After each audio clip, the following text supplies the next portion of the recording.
कि एक लोटा पानी शिव को चढ़ाने में कुछ घटता नहीं है, 3 दोष मिट जाते हैं। पहला वास्तु, दूसरा पितृ, तीसरा कालसर्प दोष। ये 3 दोष शंकर जी पर एक लोटा पानी चढ़ाने से मिट जाते हैं। पानी मंदिर का नहीं, पानी अपने घर का लेकर जाओ। मंदिर का अगर पानी लिया है 1 लोटा तो 1 रुपया दान पेटी में चढ़ाओ, 2 रुपया चढ़ाओ। पर अगर मंदिर का लोटा ले रहे हो, मंदिर का पानी ले रहे हो, मंदिर की बाल्टी ले रहे हो, तो हमें फ्री में पानी नहीं चढ़ाना, हमें 1 रुपया 2 रुपया दान पेटी में डालना है, ब्राह्मण देवता के हाथ में देना है। गुरुजी हमने आपकी बाल्टी ली, गुरुजी हमने ये लोटा लिया, गुरुजी हमने पानी लिया, ये ब्राह्मण देवता, ये आपका बाल्टी का, पानी का, लाइट का जो खर्चा हुआ होगा पानी भरने में, ये उसका, ये आपने जो परिश्रम करा बाल्टी भर कर रखी गुरुदेव, ये उसका। आप ब्राह्मण देवता को 2 रुपया 5 रुपया जो भी है, 1 रुपया 2 रुपया जो दान पेटी में है, अगर मंदिर का पानी प्रयोग में ले रहे हो तो वहां पहले दो, उसके बाद प्रयोग में लो, उसके बाद में, नहीं तो अपने घर से लेकर जाओ 1 लोटा पानी।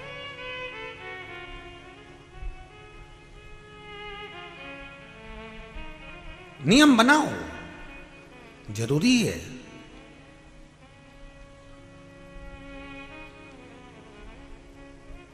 और अगर 1 लोटा पानी भी आप शंकर को नहीं चढ़ा सकते तो फिर निवेदन करूंगा, बहुत अगर दुखी हो, बहुत तकलीफ में हो, बहुत कष्ट में हो, नौकरी नहीं, सर्विस नहीं, काम नहीं, धंधा नहीं, व्यापार नहीं, व्यवसाय नहीं, अगर कुछ भी नहीं दे सकते तुम शंकर भगवान को, तो प्रसन्न होकर किसी भी शिव मंदिर में चले जाओ और शंकर जी के मंदिर में झाड़ू और पोछा करना प्रारंभ कर दे। 3 महीने में भाग्य चमका देगा।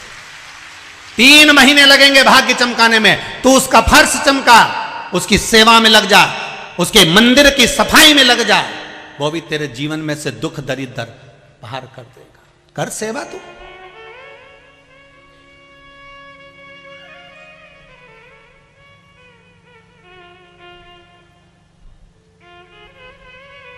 कोई जल चढ़ा कर गया, बेलपत्री चढ़ा कर गया, कोई चावल चढ़ा कर गया, कोई मूंग चढ़ा कर गया, कोई अगरबत्ती, कोई धूप बत्ती, कोई दिया लगा कर गया।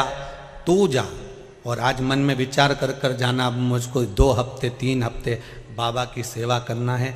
मैं जल भले ना चढ़ाऊं पर मंदिर में झाड़ू और पोछा लगा दूंगा, मंदिर की सफाई मैं कर दूंगा और प्रसन्नता आपके जीवन में अपने आप बाबा देते जाएगा। आप उसकी सेवा में तो लगो। कई लोग कहते हैं गुरुजी क्या हम झाड़ू पोछा करेंगे अच्छा लगेगा? अरे भाई, अपने घर की तिजोरी की सफाई कोई नौकर करता है क्या? अपने घर में तिजोरी है, उसकी सफाई दीपावली पे किस किस के घर में तिजोरी और अलमारी की सफाई नौकर करेगा? काम वाली करेगी? नहीं, तिजोरी और अलमारी की सफाई घर का मालिक करता है। उसी तरह शंकर के दरवाजे की सफाई घर का मालिक करता है। महाराज आप करिए, वो देने में कमी ना रखेगा। उसके दरवाजे पर तो 33 कोटि देवता आकर धोख लगाते हैं महाराज, उसके दरवाजे पर बैठे रहते हैं, उसके द्वार पर बैठे रहते हैं।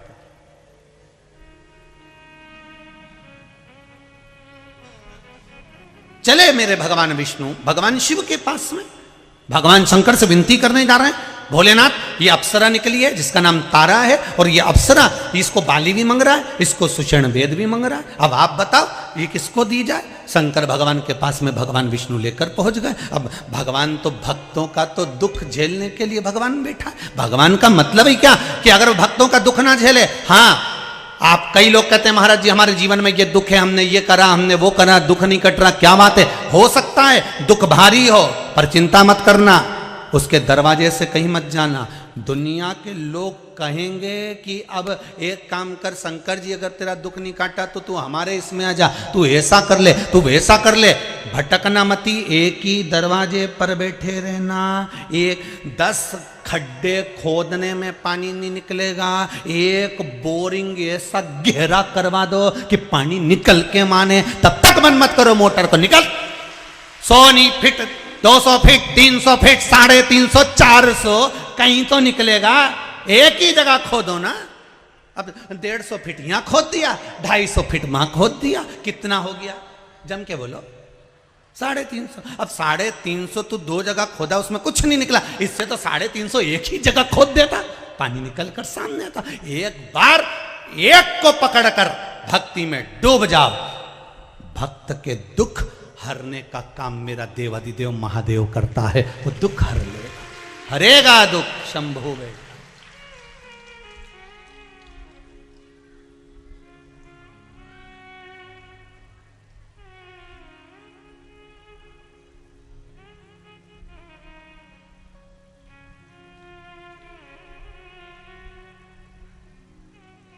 मेरा शंभु, मेरा ओघड़दानी, मेरा त्रिकालदर्शी, मेरा कैलाशी,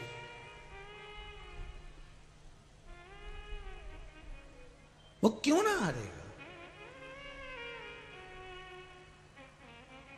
आप एक बार दिल से उसको बोलो, जैसे आप अपने मम्मी और पापा से कहते हो ना मम्मी, बिल्कुल वही अंदाज आपका होना चाहिए। प्रार्थना कभी सुनी सुनाई मत करना, प्रार्थना कभी सुनी सुनाई मत करना, विनती कभी सुनी सुनाई मत करना। आप तो अपने दिल से, हृदय से, मन से मंदिर तक चले जाना, ये आपके हाथ में। कि आपने हिम्मत करी और मंदिर तक चले गए, ये आपके हाथ में। पर मंदिर तक पहुंचने के बाद अगर भगवान की भक्ति को धारण कर रहे हो, भगवत कथा श्रवण कर रहे हो, स्मरण कर रहे हो, भगवान का दर्शन कर रहे हो, और भगवान अपनी भक्ति आपको दे रहा है, तो ये उस शिव के हाथ में, ये उस भगवान शंकर के हाथ में।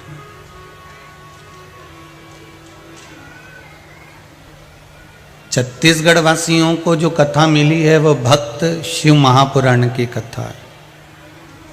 कल कथा में कहा था कि भगवान से पूछा गया कि आपको, आपसे बड़ा कौन है, तो कह दिया मुझसे बड़ा मेरा भक्त है।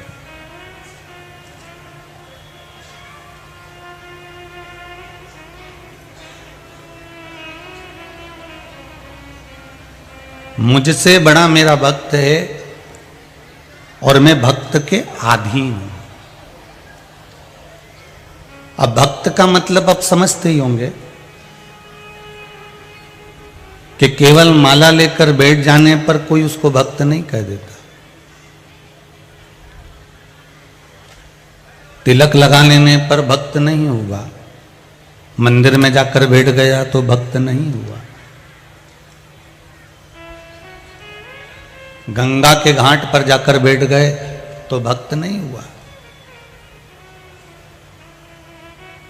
शिव महापुराण की कथा कहती है कि भक्त का जो मतलब है कि वो भगवान को दिखावे से प्रसन्न ना करे, वो भगवान को केवल निर्मल मन सो मोहि पावा और मोहि छल छिद्र कपट ना भावा।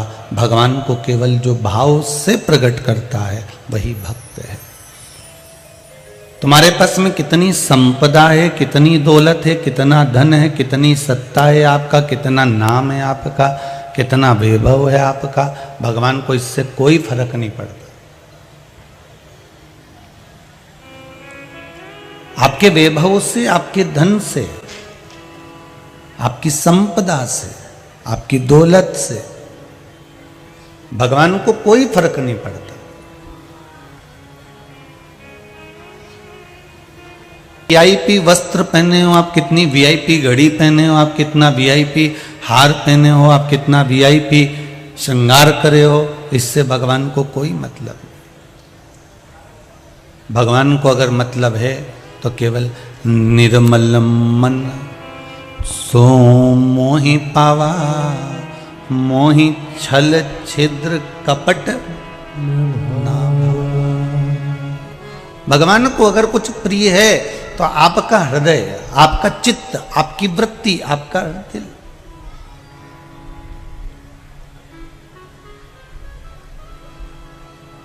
आप कितने सुंदर वस्त्र पहने हो या कितने वीआईपी वस्त्र पहने हो, कितने वीआईपी आभूषण धारण कर कर रखे हो, कितने वीआईपी साज बना कर रखे हो, भगवान को कोई मतलब नहीं आपके साज से।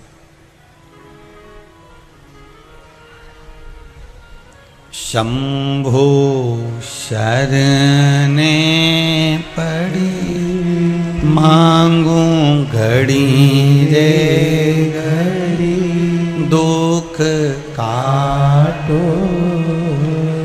दया करी ने दर्शन आपो दया करी ने दर्शन आपो। भगवान को कोई मतलब नहीं तुम्हारे राजसी ठाट जैसे वस्त्र का, भगवान को कोई मतलब नहीं तुम्हारे श्रृंगार का। भगवान को तो एक मतलब है कि मुख में हो राम नाम, राम सेवा हाथ में, और तू अकेला नहीं प्यारे राम तेरे साथ में। बस भगवान को तुम्हारे मुख से भजन कितना हो रहा है, तुम कितना भजन कर रहे हो, तुम कितना स्मरण कर रहे हो, तुम कितना कीर्तन कर रहे हो, तुम कितना नाम जाप कर रहे हो, और तुम कितना भगवान की भक्ति में डूबे हुए हो बिना दिखावे के।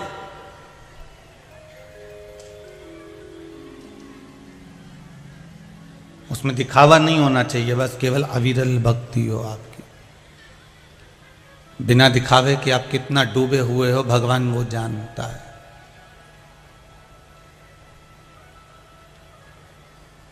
उसको कोई मतलब नहीं पड़ता आपके दिखावे से कि आपने क्या पहना, क्या ओढ़ा, क्या धारण किया।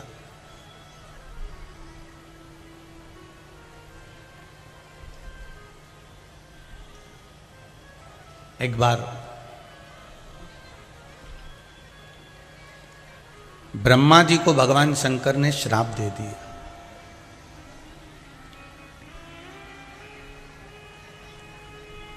ब्रह्मा जी से भगवान शिव ने कहा कि ब्रह्मदेव,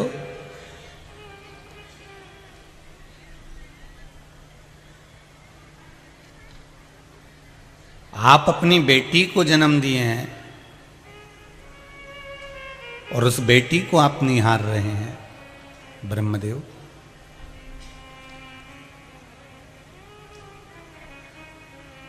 मैं श्राप देता हूं आपको कि मृत्यु लोक में कहीं तुम्हारे मंदिर नहीं होंगे।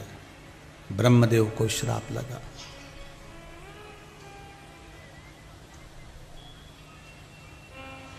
ये ब्रह्मदेव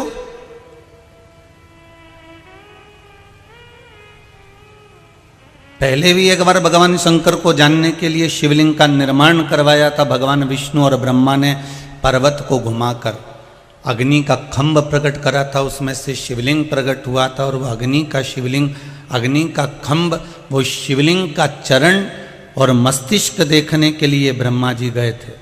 चरण देखने भगवान विष्णु को भेजा था और मस्तिष्क देखने ब्रह्मा गए थे। मिल नहीं पाया था उनको।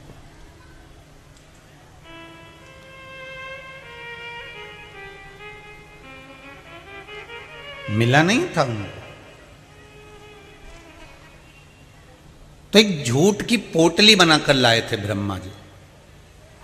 उस झूठ की पोटली में झूठ बोलने वाले दो को इकट्ठा कर लिया था। एक केतकी का पुष्प, दूसरी गौ माता।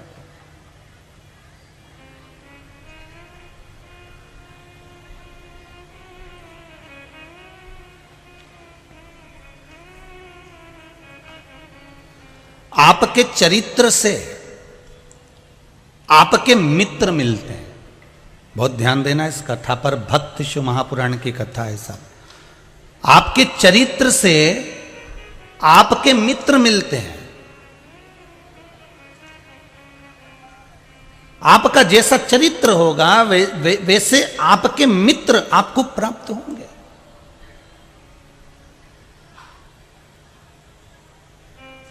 चरित्र से मित्र मिल रहे हैं। ये जो नशा करने वाले होते हैं ना, ये नशे वाले दोस्तों को जल्दी ढूंढ लेते हैं। जी जी जरा ध्यान देना हो। तंबाकू खाने वाला तंबाकू खाने वाले को ढूंढ लेगा, मदिरा पीने वाला मदिरा पीने वाले को ढूंढ लेगा, वो चिलम लगाने वाला चिलम वाले को ढूंढ लेगा, भजन करने वाला भजन करने वाले को ढूंढ लेगा, कीर्तन करने वाला कीर्तन करने वाले को ढूंढ लेगा, सत्संग करने वाला सत्संग करने वाले को ढूंढ लेगा। हरि स्मरण करने वाला हरि स्मरण करने वाले को ढूंढ लेगा, संत संत को ढूंढ लेगा, साधु साधु को ढूंढ लेगा, कामी कामी को ढूंढ लेगा। आसक्ति में पड़ने वाला व्यक्ति, स्त्री का गमन करने वाला व्यक्ति स्त्री के गमन करने वाले व्यक्ति को ढूंढ लेता है, झूठ बोलने वाला झूठ बोलने वाले को ढूंढ लेता है, और चोर, जम के बोलिए जरा, चोर को ढूंढ लेता है। महाराज, ये जो चरित्र से मित्र का निर्माण है, आपका चरित्र जैसा होगा आपका मित्र वैसा होगा। किसी झूठ छल कपट करने वाले को कहीं सत्संग करने वाला भजन करने वाला मित्र भाता ही नहीं है। जो दिन भर गलत संगति में डूबा रहता है उसको अच्छा व्यक्ति भाता ही नहीं है। उसको अच्छे व्यक्ति से अगर मिला दो तो वो 2-4 दिन साथ रहेगा, 8 दिन बाद छोड़ देगा। और मम्मी पापा पूछेंगे क्यों, तेरा मित्र तो बहुत अच्छा था, वो ज्ञान देता था, तेरे को समझाता था, इतने में उसकी पूरी गलतियां बता देगा। अरे वो तो ऐसा था, वो तो वैसा था, वो तो यूं था, वो तो यूं था, अब उसको बता रहा। आपके चरित्र से आपका मित्र बनता है। ये जो मित्र का निर्माण है ना, ये चरित्र से होता है। आपको मित्र को कहीं ढूंढने जाना नहीं पड़ेगा। एक स्कूल में, एक क्लास में जितने इस पंडाल में बैठे हो और जितने आस्था चैनल पर कथा सुन रहे हो और जितने फेसबुक यूट्यूब पर कथा सुन रहे हो, आप जितने लोग कथा सुन रहे हो, हृदय से मन से कहना कि जिस क्लास में तुम पढ़ते थे, जिस स्कूल में तुम पढ़ते थे, जिस क्लासरूम में तुम पढ़ते थे, तुम्हारी मित्रता क्या पूरी क्लास के रूम वालों से हो जाती थी? नहीं, उसमें से कुछ लोग ऐसे थे, कुछ मित्र ऐसे थे जिनसे आपकी मित्रता होती थी, और उसमें भी कुछ मित्र इतने खास होते थे जिससे आप अपने दिल की बात, हृदय की बात कह देते थे और उसकी बात आप सुन लेते थे। अर्थात मित्र में भी एक मित्र की और परख करी गई।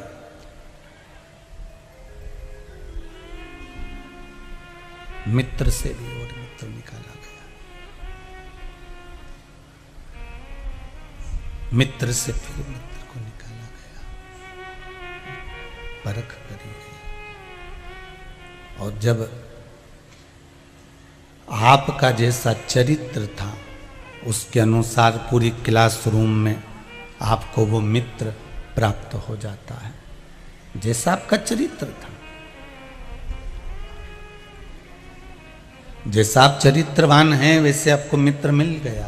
पूरी क्लासरूम में, पूरे रूम के अंतर्गत, पूरे स्कूल के अंतर्गत आपको वो प्राप्त हो गया। चरित्र के अनुसार मित्र मिल गया। शिव पुराण कह रही है, ब्रह्मा जी नीचे जाकर झूठ बोलने वाले थे, इसलिए ब्रह्मा जी को भी जो मित्र मिल गए ना, झूठ बोलने वाले मिल गए। केतकी का फूल, झूठ बोलने वाला, उसको राजी कर लिया कि तुम चलो हमारे साथ, और हमारे साथ चलकर आप जलकर नीचे कह देना कि भगवान ब्रह्मदेव को शंकर जी का सिर मिल गया। गौ माता मिल गई कि गाय से कह दिया तुम चलो हमारे साथ में, महाराज तुम हमारे साथ में चलिए। आप चलकर नीचे जाकर कह देना कि भगवान ब्रह्मा जी को भगवान शिव का सिर मिल गया। झूठ बोलने वाले को झूठ बोलने वाले मिलते चले गए।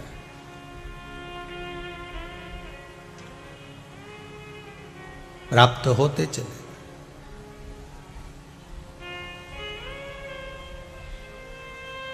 और शिव पुराण कह रही है, ब्रह्मा जी ने एक बार शंकर जी की परीक्षा ली, शीश और चरण देखने की बात आई, ब्रह्मा जी का सिर कटा। ये प्रसंग तो हुआ, पर साथ में ब्रह्मा जी ने जब सृष्टि का निर्माण करा और उस निर्माण में जो अपने ही शरीर से कन्या को जन्म दिया, उस कन्या की ओर जब दृष्टि करी, तब ब्रह्मदेव को भगवान शंकर ने फिर श्राप भी दे दिया कि मृत्यु लोक में तुम्हारे कहीं मंदिर नहीं होंगे। आंख में आंसू, ब्रह्मदेव मन में विचार करते हुए सुमेरु पर्वत पर चले गए और सुमेरु पर्वत पर जाकर ब्रह्मा जी मन में ग्लानि तो हुई है कि सबके मंदिर इस भूमंडल पर पृथ्वी पर बनेंगे और मेरा मंदिर नहीं बनेगा तो दुख तो होगा।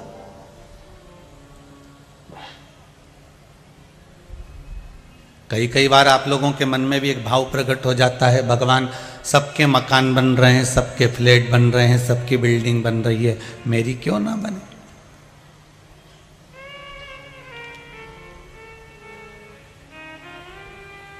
किस लिए नहीं बन रही?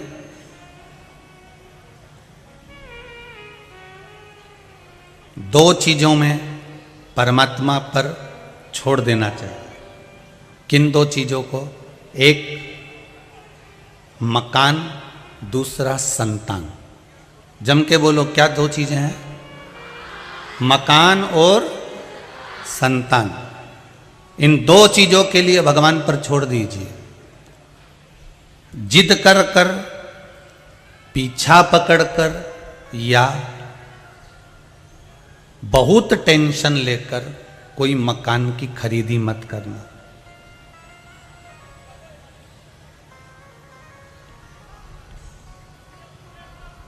और संतान प्राप्ति के लिए भी कहा गया, जब परिवार की अनुकूलता नजर आवे, जब लगे कि हाँ अब हम दोनों पति पत्नी में अब कोई झगड़ा नहीं रहा है, अदालत तक बात अब नहीं जाएगी, अब अदालत तक बात नहीं जाएगी, अब हम दोनों में कोई झगड़ा नहीं रहा है, जरा जरा सी बात मेरे मायके तक नहीं जाएगी और तुम्हारे माता पिता तक नहीं जाएगी, तब संतान के लिए अग्रण्य हो। दुख कहाँ होता है? 4 साल का बेटा हो गया, 3 साल की बेटी हो गई, 2 साल का बेटा हो गया, 6 महीने का बच्चा हो गया और पति पत्नी में झगड़ा हो गया, अदालत बात पहुंच गई, दोनों का तलाक हो गया। अब तुम दोनों के बीच में वो औलाद पिसा रही कि नहीं पिसा रही? बोलो सही है कि गलत है? मकान और संतान दोनों धीरजता का विषय है। मकान और संतान दोनों धैर्यता का विषय है और दोनों के लिए भगवान पर छोड़ देना चाहिए। भगवान से कहना, भगवान मकान ऐसा दिलाना, घर ऐसा दिलाना, फ्लैट ऐसा दिलाना, हमारे को भूमि ऐसी दिलाना जिस मकान में हम रहें तो तेरा सत्संग होता रहे, तेरा भजन होता रहे और इस घर में सब सुखी रहे। मकान दिलाना तो ऐसा दिलाना कि इस मकान में, इस घर में तेरा भजन होता रहे।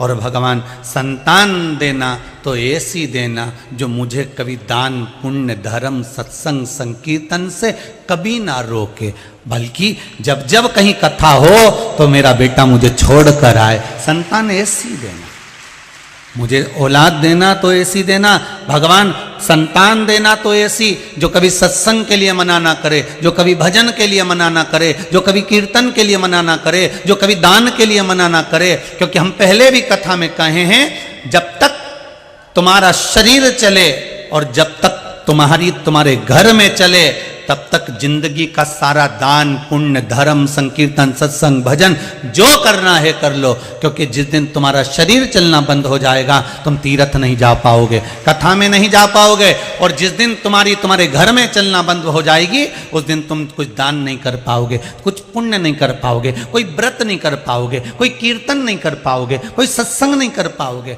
जिस दिन तुम्हारा शरीर चले, जब तक सारे तीर्थ कथा स्मरण सत्संग भजन पूजन नाम स्मरण सब कर लो और तुम्हारे घर में चले, तब तक सारा दान पुण्य धर्म तीर्थ करो।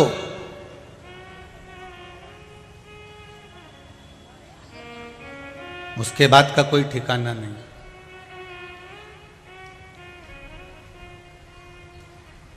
उसके बाद की कोई क्रमशः नहीं है।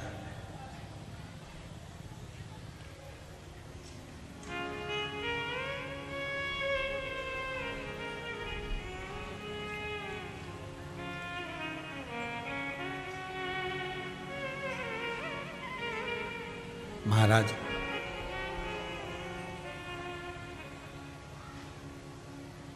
हाथों से दान धर्म पुण्य हो तो शरीर का आनंद रहेगा।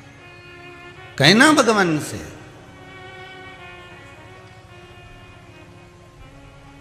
हमको देना तू मना नहीं, पर जिस दिन तेरी मर्जी हो उस दिन देना।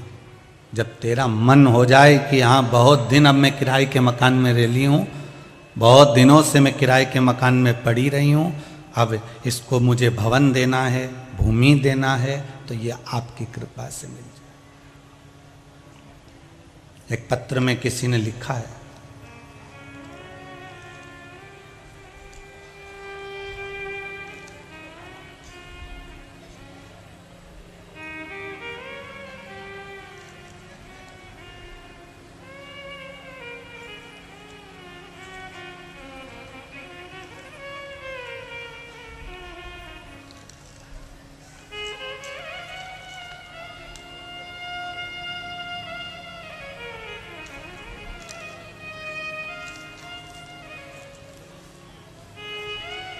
Doctor Ranjeeta Singh sector number 7 Bhilai से हैं, कामाख्या सेवा समिति से भी जुड़ी हुई हैं।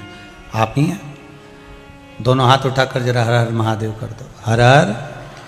आपने लिखा है पत्र के अंतर्गत, गुरुदेव भगवान शिव की भक्ति से जब से जुड़ी हूं,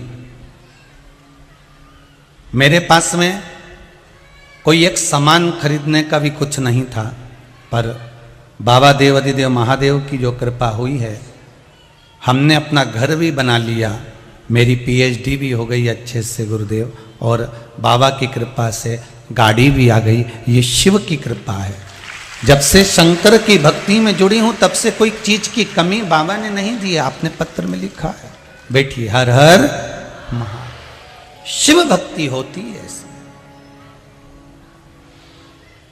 तेरा ही दिया मैंने खाया पिया है, तेरा शुक्रिया है, तेरा शुक्रिया है। मुझे भोले बाबा ने बहुत दे दिया है, तेरा शुक्रिया है, तेरा शुक्रिया है। आप जैसा सत्संग चाहेंगे वैसा सत्संगी आपको मिल जाएगा, जैसा भजन चाहेंगे वैसा भजनावली आपको मिल जाएगा। ब्रह्मा जी के मन में खेद उत्पन्न हो गया, ब्रह्मा जी के मन में एक भाव उत्पन्न हो गया कि मुझसे गलती हो गई। और सबसे बड़ी बात याद रखना जीवन में कि आप अगर कुछ गलती करे हो, अगर आपने अपनी जिंदगी में कोई गलती करी है और उसका अगर आपके हृदय में पश्चाताप हो रहा है, आपके जीवन में अगर आप पश्चाताप कर रहे हो कि मुझसे ये गलती हुई है, तो समझ लो कि भगवान भी माफ कर देता है कि पश्चाताप तो तूने करा, कम से कम अपने हृदय से कुछ तो पश्चाताप करा तूने। राधे, अपने जीवन में कुछ तो पश्चाताप करा है तूने।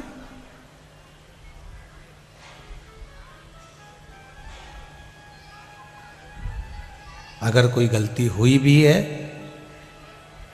तो उसका पश्चाताप कर लीजिए। ब्रह्मा जी के मन में भाव उत्पन्न हो गया कि मुझसे गलती हुई है। अब गलती तो हो गई है ब्रह्मा जी से, तो उसके लिए करा क्या जाए। तो ब्रह्मा जी सुमेरु पर्वत पर,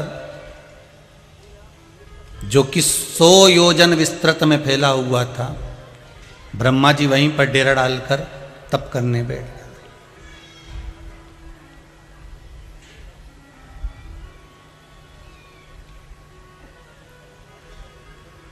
अब तप करने के लिए ब्रह्मदेव बैठे, तो ब्रह्मा जी के तप करने से उनको जो याद आया तपस्या करते करते, उनके मन में जो भाव प्रकट हुआ कि मुझसे गलती हो गई, तो उनके नयन से एक अश्रु जो निकला वो प्रायश्चित का था।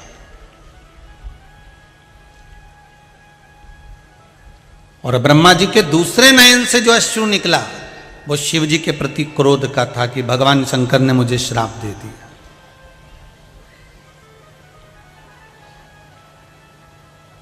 दोनों बात व्यक्ति के हृदय में आ जाती है कभी कभी। एक तरफ उसके मन में आता है कि उन्होंने मेरे को ऐसा, मैं दुखी हूँ, ऐसा हूँ, और दूसरी तरफ आ जाता है उसने मेरे साथ ऐसा किया तो उसका ऐसा कर दूंगा। जैसे पूतना राजा बलि की लड़की रत्नमाला भगवान का दर्शन कर कर मन में सोचती है इतना सुंदर पुत्र हो, ऐसे सुंदर पुत्र को मैं स्तनपान कराऊंगी। और जब वो राजा बलि बंधन में पड़ गया तब मन में आया, अरे इसको तो मैं विष पिलाऊंगी। दोनों मनोकामना भगवान ने पूरी करी। पूतना बनकर जन्मी वो रत्नमाला और स्तनपान भी करा रही है और विष भी पिला रही है। भगवान ने दोनों कामना पूर्ण कर दी उसकी। ब्रह्मा जी के भी नेत्रों से दो अश्रु निकले, एक अश्रु प्राश्चित का था और एक अश्रु ब्रह्मा जी के नेत्र से जो सुमेरु पर्वत पर निकल रहा था वो अश्रु था। भगवान शंकर ने मुझे श्राप दे दिया, ये उस बात का अश्रु था। थोड़ा सा क्रोध जागृत हो गया।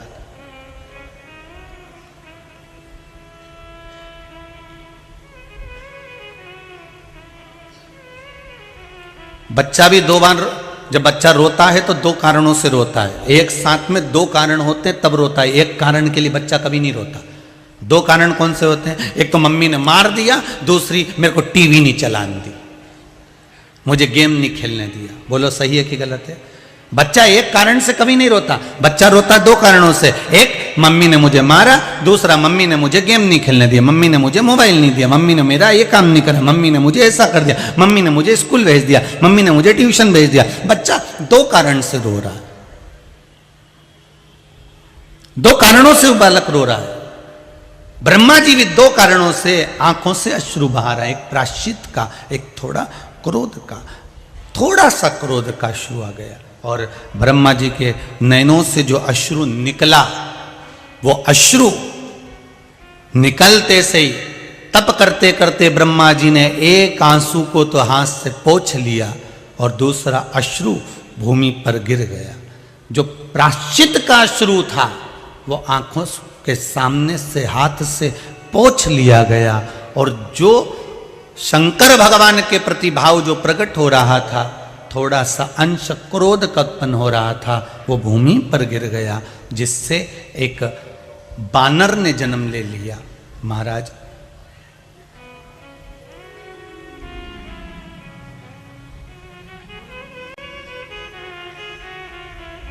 एक बानर ने जन्म ले लिया,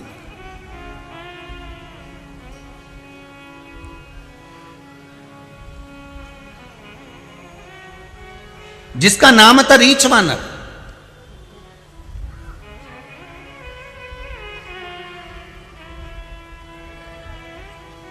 उसकी स्वरूप बानर जैसा था, पर थोड़ा सा उसमें भाव राक्षसों जैसा था।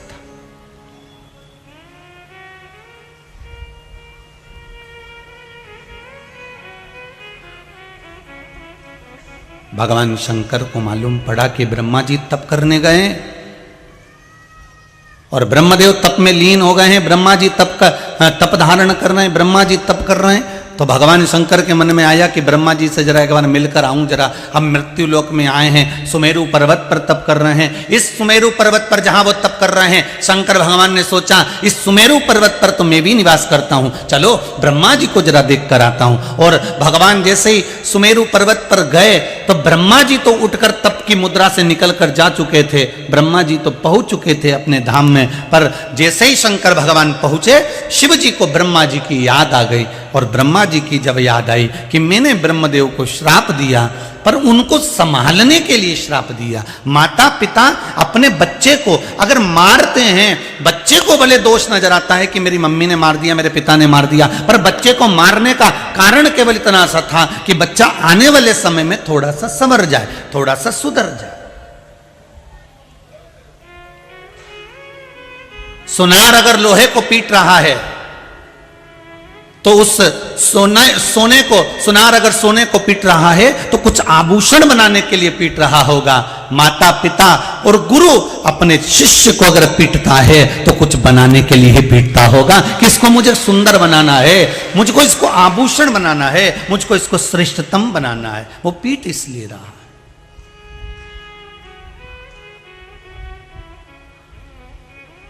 कितना कितना सोनार जब सोने को आभूषण बनाता है तो फुकनी में फूक मार मार कर दिए में लो को जलाकर अग्नि में सोने को तपा तपा कर आभूषण बनाता है। उसी तरह माता पिता और गुरु अपने शिष्य को मार मार कर, चिल्ला चिल्ला कर, क्रोध कर कर, डरा कर, धमका कर, कैसे भी उस बच्चे को आभूषण बनाने का प्रयास करते हैं कि संसार में ये कुछ अच्छा बन जाए, और ये अच्छा बन जाएगा तो हमारा जीवन सार्थक हो जाएगा। सोने की कीमत और आभूषण की कीमत दोनों में अंतर आता है। सोने का एक बिस्कुट ले लो और एक आभूषण ले लो, उतना ही बड़ा सोने का बिस्कुट लोगे उसकी कीमत में, और उतना ही बड़ा आभूषण लोगे उसकी कीमत में अंतर आ जाएगा। क्या अंतर आएगा कि सोने का बिस्कुट की कीमत कम है और आभूषण की कीमत ज्यादा क्यों है? तो कहा आभूषण की कीमत इसलिए है क्योंकि जिसने बनाया उसकी बनवाई उसमें जोड़ी गई है, जिसने मेहनत करी उसकी कारीगरी उसमें जोड़ी गई है। सोना वही था पर उसकी कारीगरी जिसने करी थी उसकी कीमत उसमें लगा दी गई है, उस आभूषण की कीमत बढ़ गई है महाराज। एक माता पिता अपने बच्चे को अगर आभूषण बनाने का प्रयास करते हैं, एक माता पिता अपने बच्चे को संवारने का प्रयास करते हैं, तो उनको मालूम है कि इसकी कीमत कैसे बढ़ेगी। सोना तो सबके पास में है, औलाद तो सबके पास में है, बेटा और बेटी सबके पास में है, पर इनकी कीमत माता पिता ही बना सकते हैं, इनकी कीमत एक गुरु ही बना सकता है। और वो बनाना आपको पड़ेगा कि हम हमारे औलाद को कितना कीमती जेवर बना सकते हैं, कितना आभूषण श्रेष्ठ बना सकते हैं, बनाना आपको पड़ेगा।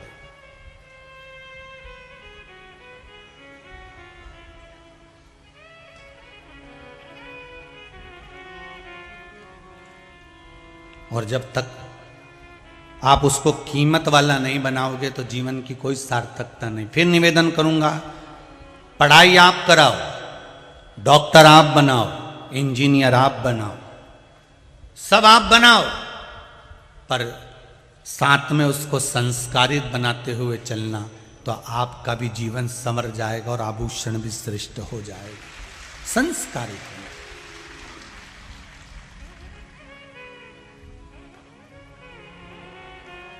आज भारत की भूमि पर सबसे बड़ी विडंबना एक चीज की है,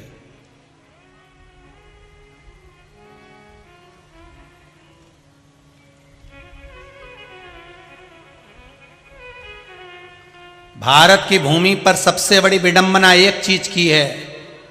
पहले माता पिता अपने बच्चे को खुद संभालते थे, आज के जमाने में माता पिता बच्चे को जन्म देने के बाद एक आया रख लेते हैं, एक दासी रख लेते हैं, एक कोई माता को रख लेते हैं, कोई बेटी को रख लेते हैं, इसको संभालो। माता पिता पार्टी में एंजॉय कर रहे हैं, वो लड़की, वो माँ, वो आया उस बच्चे को लेकर घूमती फिरती है, रोटी खिलाती, पानी पिलाती, चाय पिलाती, दूध पिलाती, सुलाती, खिलाती, तैयार करती, वो आया। और माता पिता पार्टियों में एंजॉय कर रहे हैं, माता पिता घूम रहे हैं, माता पिता जा रहे हैं, माता पिता इधर उधर घूम रहे हैं, और वो घर में जिसको बच्चे को संभालने के लिए रखा गया है वो बच्चे को संभाल रही है। अब एक बात अपनी जिंदगी में उतार कर रखना, बच्चे का प्रेम माता पिता से रहेगा क्या? जम के बोलिए जरा, नहीं रहेगा। जब बच्चे का प्रेम बचपन से ही माता पिता से अलग हो जाएगा तो फिर बुढ़ापा आने पर आप अपनी औलाद से आसक्ति क्यों रखते हो कि ये मुझे चाय पिलाएगा? तूने बचपन में उसको कपड़े नहीं पहनाए, तूने बचपन में उसको रोटी नहीं खिलाई, तूने बचपन में उसको श्रृंगार नहीं किया, तो क्या औलाद बुढ़ापे में तुम्हारा कुछ करने वाली है? तो जिन जिन की औलादें दूसरों की गोद में पल रही हैं वो तैयारी कर लेना वृद्धाश्रम की, एक एक अटैची तैयार करके,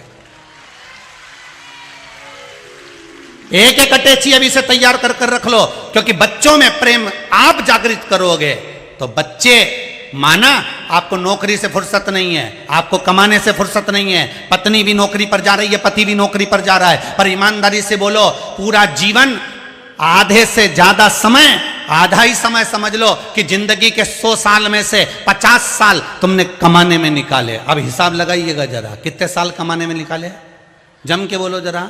50 साल तुमने कमाने में निकाले। 50 साल तो कोई नहीं कमाता, 60 साल तक कमाते हैं लोग। गवर्नमेंट भी रिटायर 60 के बाद ही करती है। तुमने कमाने में 60 साल निकाल दिए, कमाने में तुमने 50 साल निकाल दिए। अब जितना पैसा तुमने शरीर को खूब काम में झोंका, खूब काम में झोंका, खूब भट्टी में झोंका, 8-8 बजे से जा जाकर दुकान पर झोंका, खूब काम करा, खूब काम करा, शरीर का घुटना, कमर, पीठ, सिर, आंख, नाक, मुंह सब बेकार कर लिया। अब 50 साल तुमने कमाया। अब वो 50 साल तुमने जो कमाया, वो 50 साल इस शरीर में बीमारी में खर्च करो और डॉक्टर को भरो, लगाओ। 50 साल पहले पैसे को कमाओ, इस शरीर को खूब भट्टी में झोंक दो, और 50 साल बाद जो तुमने लाखों रुपए बैंक में जमा करे हैं, इस शरीर की हड्डी कलपुर्जे को सही करने में वो 50 साल जो कमाया वो इसमें झोंक दो। अब ना तो तुम जिंदगी का एंजॉय कर पाए, ना अपनी जिंदगी को सही जी पाए। 50 साल कमा कमा के मर गए और 50 साल डॉक्टर में भर भर के मर गए, और बाकी का समय था तो औलाद ले जाके आग लगा दी शमशान में। 13 दिन बाद नुक्ती और गुलाब जामुन और खोपरा पाक खा गए, गया जीवन सब।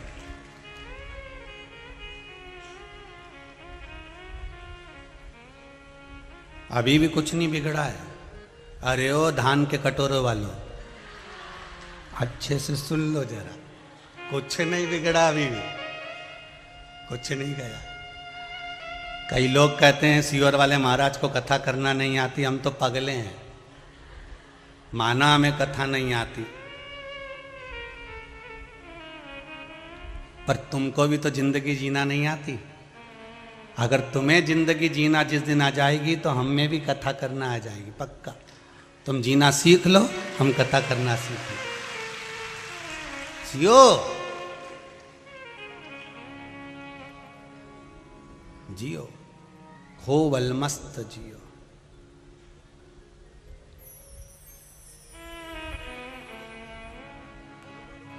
अभी वो टीवी पे देखा था बीच में, और अखबार में आया था, ना जाने वो कहाँ का था, यूपी वूपी का था कहीं का। खूब पैसा मिला उसके यहाँ, दादा। तुम्हें नाम मालूम हो तो बता दीजिए रे।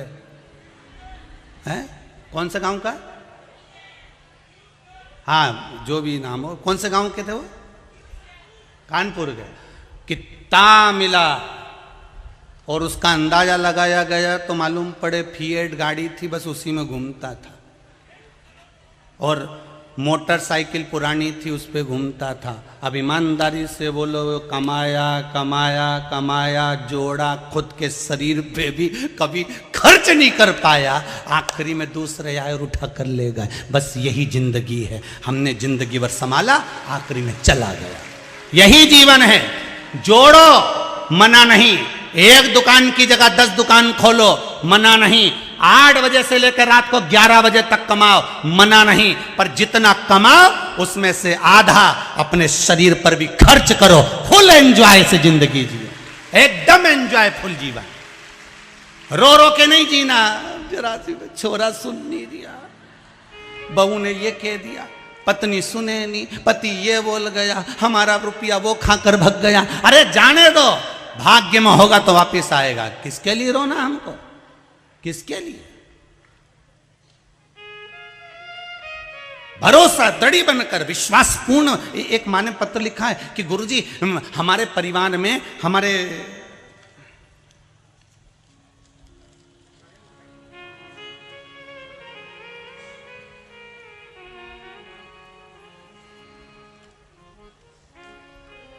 पत्र में लिखा है,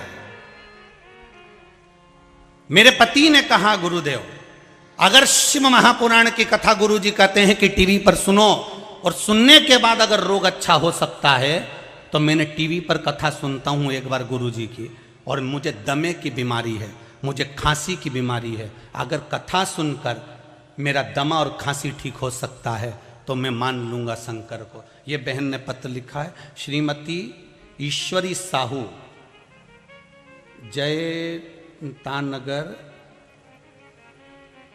जिलोसपुर, छत्तीसगढ़। क्या है समझ लेना। कहीं बैठी हैं? हाथ उठाओ। आप ही हैं दीदी? दोनों हाथ उठाकर एक बार हर हर महादेव बोलिए। हर हर महादेव। उन्होंने लिखा है, मेरे पति ने कहा अगर टीवी पर कथा सुनने से रोग मिटता है, सीवर वाला महाराज छाती ठोक ठोक कहता है व्यासपीठ से कि कथा सुनो, हर चीज का हल मिलेगा। तो उन्होंने कहा मैं कथा सुनता हूं, अगर मेरे दमे की बीमारी और खांसी ठीक हो जाती है तो मान जाऊंगा। इसमें लिखा है एक कथा सुनने के बाद जो आपने पीपल के पत्ते वाला उपाय बताया था वो करा और खांसी और दमा दोनों ठीक हो गया। पत्र में लिखा है उन्होंने, ये पत्र है। एक बार दोनों हाथ हिला दीजिए दीदी। हर हर महादेव। बैठिए बैठिए विराजिए। शिव की अगर भक्ति आप विश्वास रखकर, हम तो आप लोगों से भी कर रहे हैं, ये दशहरा मैदान में अगर आप शिव महापुराण की कथा सुन रहे हो, ये भिलाई के इस पावन क्षेत्र में दशहरा मैदान में कथा सुन रहे हो, और जिस कामना को लेकर आप कथा में बैठे हो, 7 दिन की कथा है, जिस कामना को लेकर बैठे हो, जब जब कथा में श्री शिवाय नमस्तुभ्यम मंत्र आए और आपकी कामना आप शिव जी को बताएं, बस जिस कामना से बैठे हो शंकर का अनुमोदन कर कर बैठना। मेरे भोलेनाथ सती मैया के साथ कुंभज ऋषि की यहाँ कथा सुनने गए थे, और कुंभज बाबा के यहाँ भगवान शंकर के मन में आ गया था कि मुझे राम का दर्शन करना है, तो वापिस जाते समय राम का दर्शन मिला।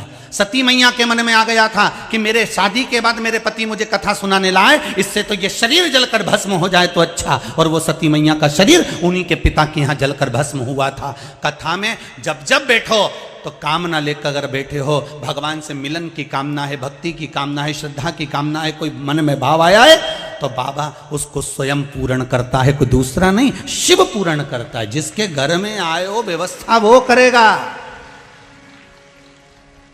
हम काय को व्यवस्था करें? कथा करने किसने बुलाया? कामाख्या सेवा समिति भिलाई दुर्ग ने। इन्होंने दोनों चीज लिखी है, भिलाई और दुर्ग। इनकी दोनों चीज लिखने से हम समझ गए, क्योंकि कथा हो रही है भिलाई में, हमें रुकाया है दुर्ग में।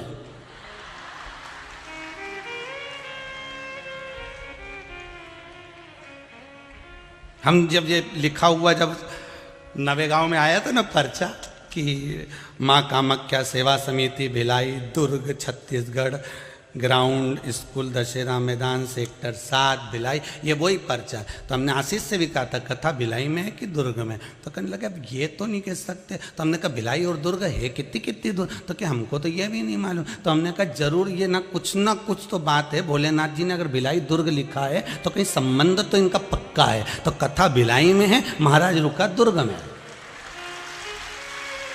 शिवजी अगर लिखाया है तो कहीं ना कोई बात तो जरूर है। अच्छा, महिला मंडल ने भिलाई में रुकाने की व्यवस्था भी सोची कि हम भिलाई में रुका दें, भिलाई में रुका दें, पर इनको नहीं मिली, क्योंकि पर्चे में इनने भिलाई और दुर्ग लिखा था।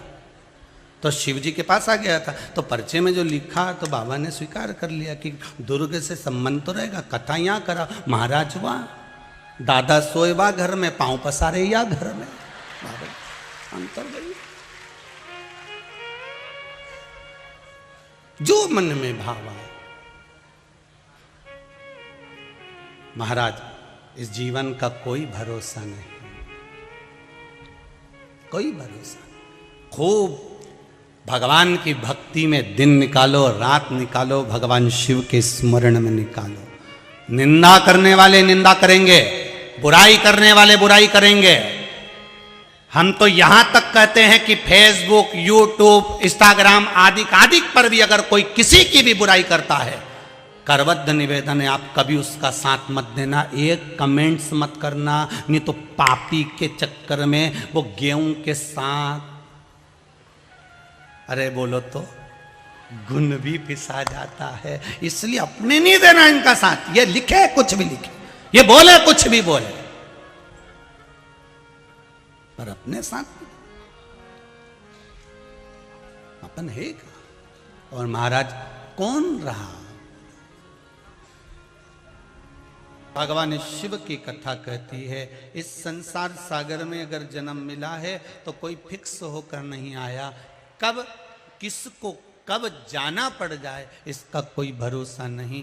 कमाओ पर अपनी जिंदगी पर, अपने जीवन पर मत करो। दान नहीं करना है, मत दो, किसी को नहीं देना है, पर अपने ऊपर तो खर्च करो।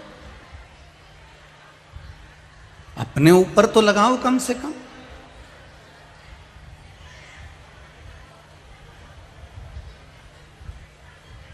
तुम्हारी मर्जी पड़े जैसे रहो, पर भगवान शिव का गुणगान करते रहो।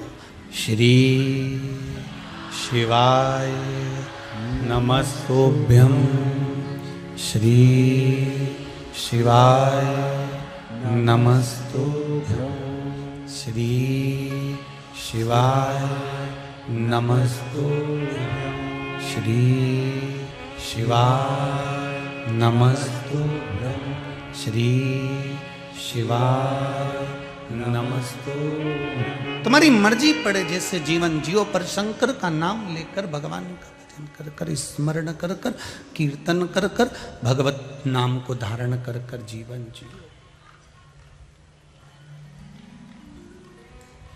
शुरुआत भी तुम्हारी शंकर से होना चाहिए और अंत भी तुम्हारा शंकर से होना चाहिए।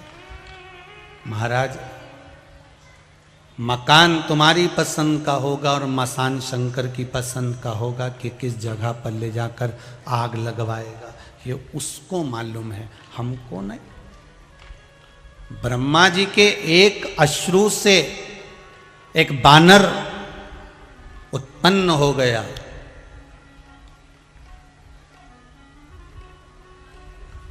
थोड़ा उपद्री था, राक्षस प्रवृत्ति का था, उपद्री प्रवृत्ति। शिव जी मिलने के लिए आए ब्रह्मा जी को। ब्रह्मा जी नहीं थे, पर भगवान शंकर को पछतावा हो रहा है कि मैंने ब्रह्मा को क्यों अपशब्द कह दिया, मैंने ब्रह्मा को क्यों समझाया।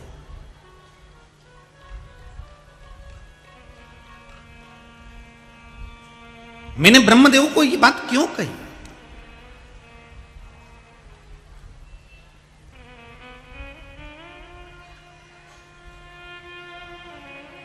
ये पछतावा शिव को हो रहा। जैसे एक नारी, जैसे एक स्त्री रोती है पछतावे में, शिव को वो पछतावा हुआ। अश्रु शंकर भगवान का भूमि पर गिरा। उस सुमेरु पर्वत पर ही एक तालाब बन गया। उस तालाब को जब शंकर जी ने देखा तो सोचा कि यह तालाब तो था नहीं, पर प्रकट हुआ है, इसलिए इस तालाब पर मेरे प्रायश्चित का अश्रु निकला है। मेरे जीवन का बदलाव, मेरे हृदय का बदलाव हुआ है। इसलिए इस तालाब में जो स्नान करेगा, पुरुष अगर इस तालाब में कभी स्नान करता है तो वो नारी बन जाएगा, और बड़ी सुंदर नारी बनी।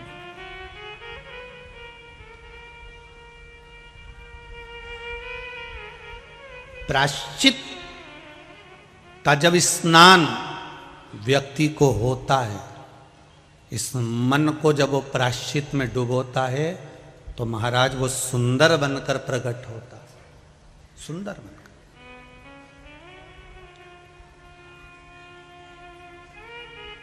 प्रायश्चित में सुंदरता है। हम बहुओं से भी कहते हैं, हम माताओं से भी कहते हैं, अगर गलती हो गई ना गलती, जाकर सास के गले लग लो, सास के पांव पकड़ लो, और ये आशा मत रखना कि गलती सास की है तो सास क्षमा मांगेगी या सास सॉरी कहेगी। नहीं नहीं, वो बड़ी है। और पहले भी कथा में कहा, सबसे बड़ा कौन होता है? जो झुक गया। झुकने वाले की बड़प्पन ज्यादा होती है। अगर सास बड़ी है और वो झुक गई तो और बड़ी हो जाएगी। इसलिए उससे भी बड़ा अगर आपको बनना है तो गलती किसी की भी हो, पर आप छोटे होना, एक बार क्षमा मांगने में, गले लगाने में, सॉरी बोलने में, चरण छूने में कुछ नहीं जाता। प्रणाम कर लीजिए। ऐसा हो गई ना गलती,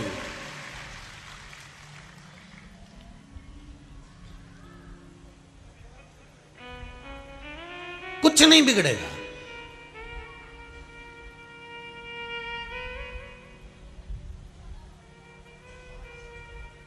रोज पड़ोसन के यहां कचरा फेंकने से अच्छा कभी कभी फूल भी फेंका करो।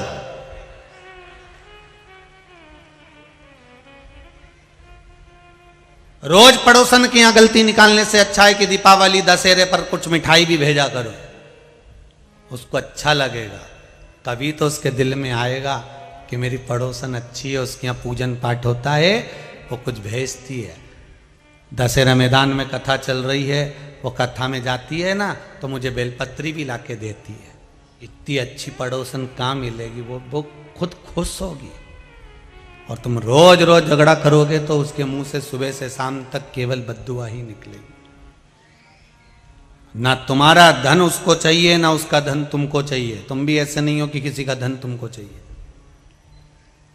जितने लोग कथा में बैठे हो ना, और जितने आस्था पर कथा सुन रहे हो, फेसबुक यूट्यूब पर कथा सुन रहे हो, इतना तो मेरा विश्वास कहता है कि आपको किसी के धन की जरूरत नहीं है। आपको तो महादेव के धन की जरूरत है कि वो देगा, तब जाकर हमारा कार्य सफल होगा। हमें किसी का धन नहीं चाहिए और ना हमें किसी की दौलत चाहिए।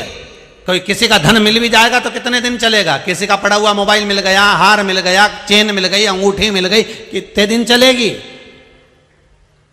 पर अगर उसने आवाज पकड़ रहा है भाई, अगर उसने कृपा कर दी, उसने दया कर दी, और जो एक बार दे दिया तो उसका सुख ही दूसरा हो।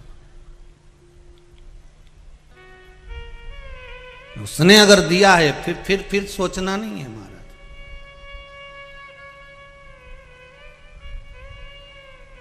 जो इसमें स्नान करेगा उसका रूप बदल जाएगा, वो सुंदर हो जाएगा। अब ये बानर को नहीं मालूम था जो उपद्रवी था, इतना उपद्रव मचा रखा था इसने, इतना उपद्रव मचा रखा था, इतना उपद्रव मचा के रखा था, चारों तरफ उपद्रव मचा रहा था। एक दिन ये बिना सोचे समझे उस तालाब में अपने राज्य का आनंद करते हुए नहाने के लिए चला गया। नहाने के लिए गया और इसका रूप चेंज हो गया। ये पुरुष से स्त्री बन गया, बंदर से सुंदर अप्सरा जैसा बन गया, इतना सुंदर बन गया। और इसने खुद तालाब के जल में जब अपना मुख देखा तो इसको पछतावा होने लगा। बताओ, मैं इतना वीर था, इतना प्रबल था, और मुझे स्त्री जैसा स्वरूप मिल गया, मुझे स्त्री जैसा स्वरूप। अब बैठा था, अब बैठा था बोले कि बैठी थी, तो इतना सुंदर स्वरूप धारण कर कर सुमेरु के शिखर पर बैठा, स्त्री का स्वरूप।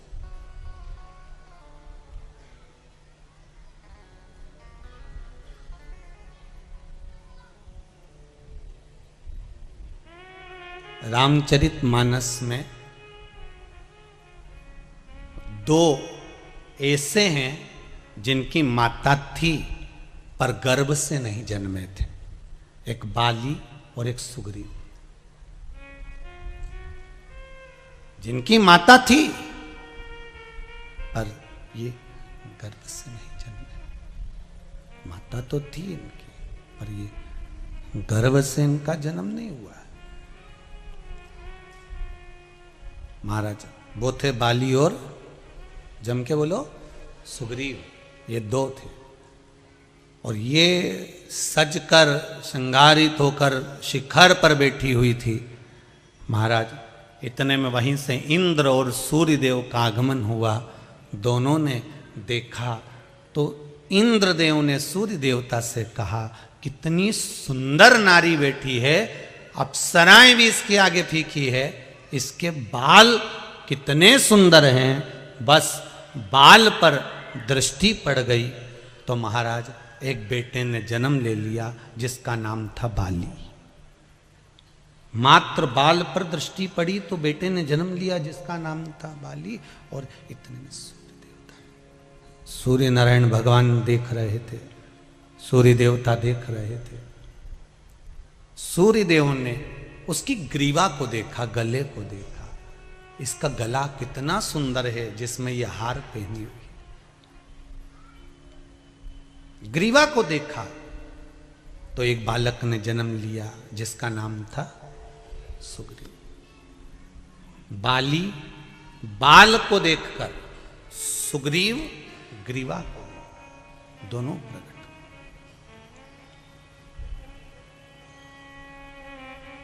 इंद्र का बल बाली में था और सूर्य का तेज सुग्रीव में था। बाली भी शंकर की उपासना करता था और सुग्रीव भी शंकर की उपासना करता था। अब एक बात ध्यान देना, बाली का जब विवाह हुआ, पत्नी का नाम था तारा। क्या नाम था? तारा। कहां से प्रकट हुई थी है? जो देवता और राक्षसों ने मिलकर मंथन करा था, उस मंथन में बाली और सुषेण वेद, इन दोनों का बहुत ज्यादा सहयोग था मंथन के समय पर। बाली और सुषेण वेद, जिसने लक्ष्मण जी को संजीवनी दी थी, ये दोनों साथ रहते थे और दोनों का प्रबल सहयोग उस मंथन में था जो देवता और राक्षस मिलकर मंथन कर रहे थे। सुषेण वेद को और बाली को क्यों रखा गया था? क्योंकि बाली भी बलवान था और सुषेण वेद ज्ञानवान था। सर्प, सांप का जब मथते समय उसका फेन निकलता था मुख से, विष प्रकट होता था और जिन जिन को वो विष लग जाता था उसके प्राणों के घात होने लगते थे। तो सुषेण वेद उनको औषधि देकर वापिस अच्छा कर लेता था। इसलिए मंथन में दोनों का होना जरूरी था। बाली का भी था और सुषेण वेद का भी था। दोनों मंथन में लगे हुए थे, सेवा में लगे हुए थे।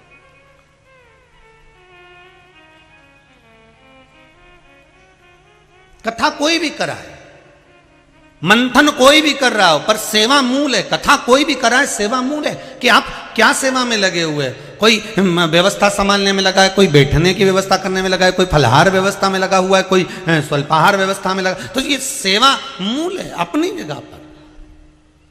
मंथन करने वाले मंथन कर रहे हैं, पर बाली और सुषेण वेद ये दोनों सेवा में लगे हुए थे। मंथन करते करते 14 रत्न प्राप्त हुए। उस 14 रत्न में एक अप्सरा भी निकली।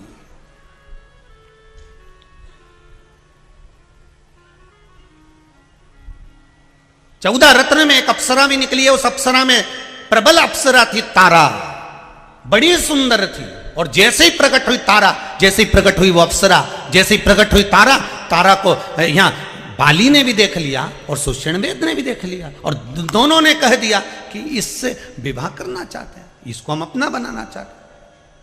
अब बात यहां अड़ गई कि इन्होंने वो मंथन को रोक दिया उस अप्सरा के चक्कर में, तारा के चक्कर में। बाली का इसको मैं रखूंगा और सुषेण वेद के मैं इसको रखूंगा।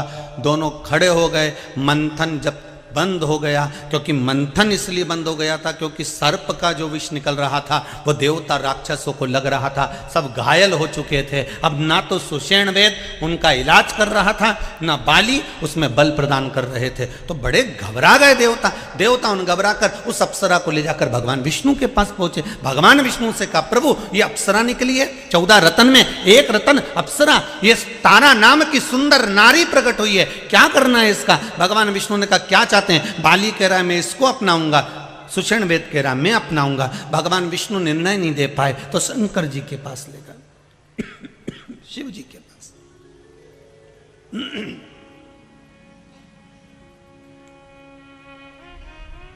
भगवान शिव के पास ले गए।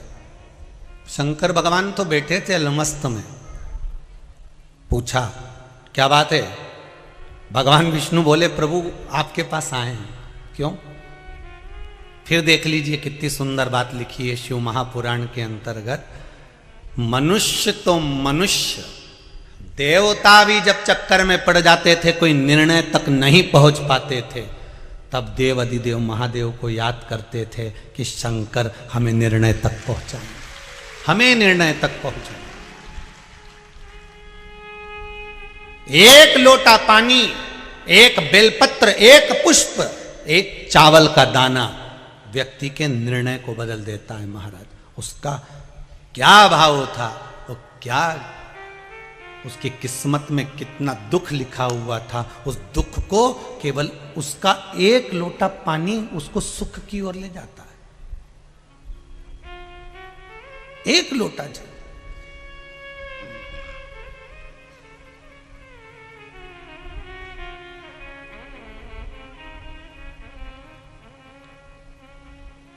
आप में से कितने लोग हैं जो शंकर जी को रोज जल चढ़ाते हैं? हाथ उठाइए।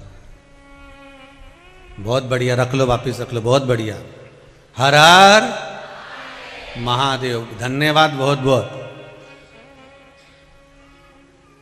और आप तो चढ़ाओ, साथ में अपनी अड़ोसन, पड़ोसन और पीछे वाली धड़ोसन, इनको भी कहो कि वो कहते हैं ना, एक भेड़ चराने वाला, बकरी चराने वाला, जो भेड़ चरा रहा था, बकरी चरा रहा था, भेड़ चरा रहा है, वो चराने वाला, भेड़ चराने वाला भेड़ों को इकट्ठा करता और उनके बाल में से जूं निकालता रहता, जूं निकालता उनके बालों में से, और भगवान से कहता, भगवान राम जी, वन में रहते रहते तुमको बहुत सारी जूं पड़ गई होगी, मैंने सारी भेड़ की जूं निकाल दी, एक बार तुम मिल जाओ, तुम्हारी भी निकाल दूंगा।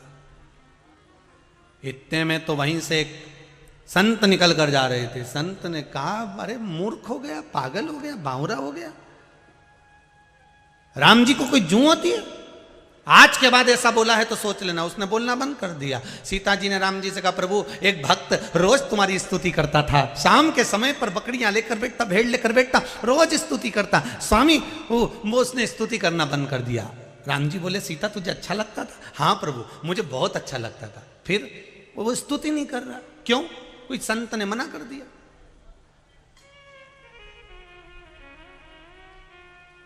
कोई संत ने मना कर दिया।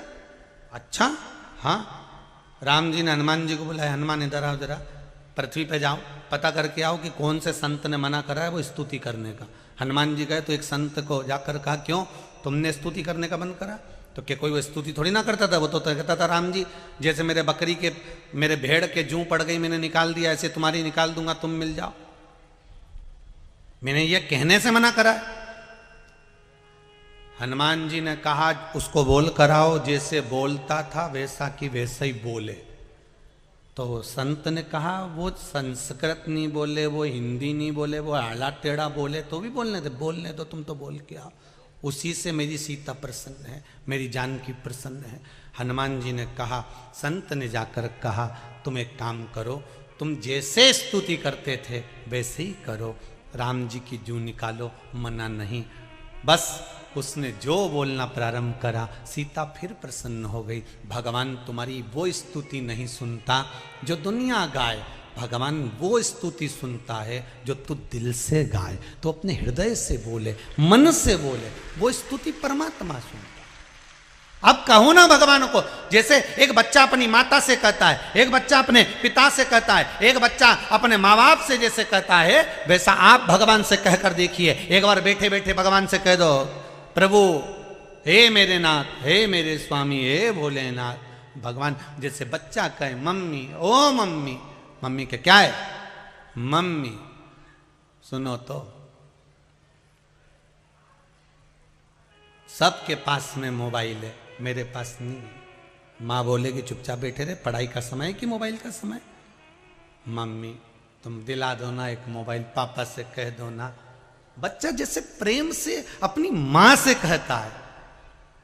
अब माँ के कानों में बात पहुंच गई, किसको मोबाइल चाहिए। अब माँ उस मोबाइल को पिता के दिमाग में कैसे फिट करती है, ये माँ ही जान सकती। सुनो, आजकल मालूम है बच्चों की चोरी बहुत हो रही है, तो अपने काम करें, टिक्कू को एक मोबाइल दिला दें। क्यों?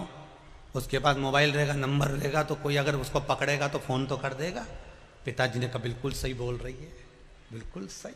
पिताजी दूसरे दिन जन्मदिन पे तो टिक्कू को मोबाइल दे दिया।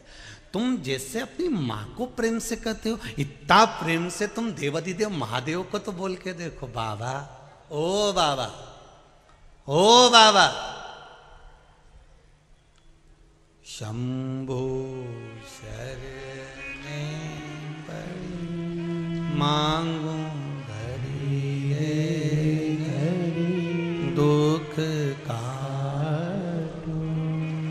दया करी दर्शन। अब दिल से कहो तो उसको, विनती करो तो, निवेदन करो तो, एक बार भाव से, दिल से, अपने एक भक्त का जो स्वभाव होता है वो भाव से कहता है।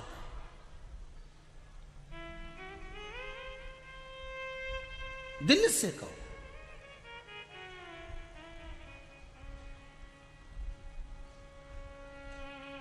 भगवान से दिल, देख लिया संसार हमने, देख लिया सब मतलब के यार हमने देख लिया। झूठे नाते झूठे रिश्ते, झूठा है संसार हमने देख लिया। भोलेनाथ, ये संपूर्ण संसार, संपूर्ण जगत, संपूर्ण विश्व सब झूठ का दुकान, सब झूठ। अब तेरे सिवाय कोई हमारा नहीं, हमारा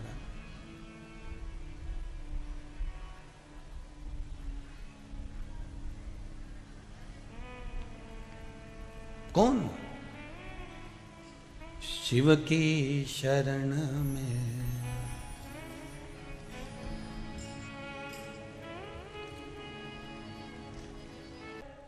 शिव की शरण में आजा, शिव की शरण में आजा, भोले की शरण में एक बार आजा, शिव की शरण एक बार आजा, भोले की शरण। भगवान शिव की भक्ति का स्मरण जो जीव करता है, शंकर उसके मन के मुराद को पूर्ण करता है। श्री शिवाय नमस्तु। वो देने वाला बैठा कि नहीं सोचना। देवता भगवान विष्णु उस अप्सरा को लेकर पहुंच गए शिव जी के पास, हाथ जोड़ के। जितने देवता गए थे साथ में, क्योंकि मंथन रोक दिया गया था कि इनका विवाद सुलझे तब मंथन हो।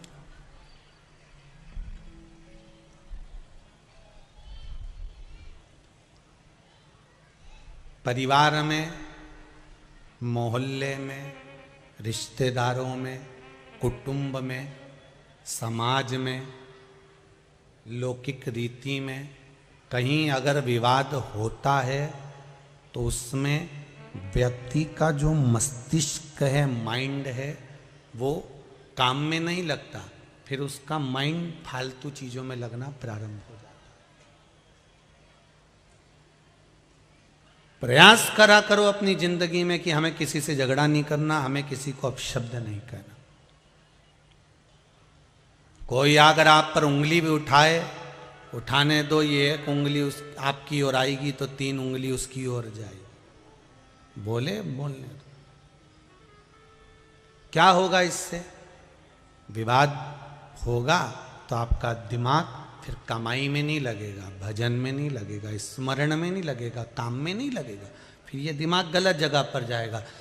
उसने कहीं मेरे लिए ऐसा तो नहीं कर दिया होगा, उसने कहीं मेरे को ऐसा तो नहीं बोल दिया होगा, कहीं मेरे लिए ऐसा तो नहीं कर रहा होगा। फिर दिमाग वहां चले गए। अब तुम कमाई में लगाओगे क्या मन को? भजन में लगाओगे क्या मन को? नहीं, तुम्हारा माइंड गया, दिमाग गया।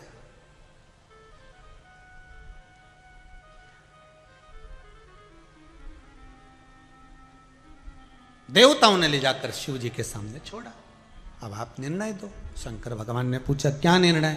कि निर्णय ये, परिसर खोलिए रिटर्न का, निर्णय दीजिए आप, क्या निर्णय देना है? निर्णय ये दो कि ये इस तारा को, इस अप्सरा को लेना है 2 को। एक है सुषेण वेद और दूसरा है ये बाली। अब इनने कह दिया जब तक ये हमको नहीं मिलेगी, और दोनों को ही चाहिए। अब स्त्री एक नारी एक, और ये दोनों को चाहिए।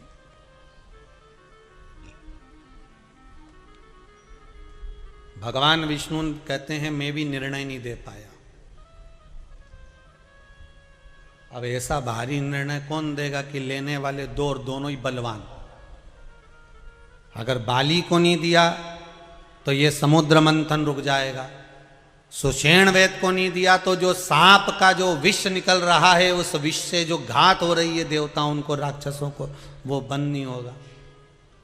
रोग सही भी तो होना चाहिए।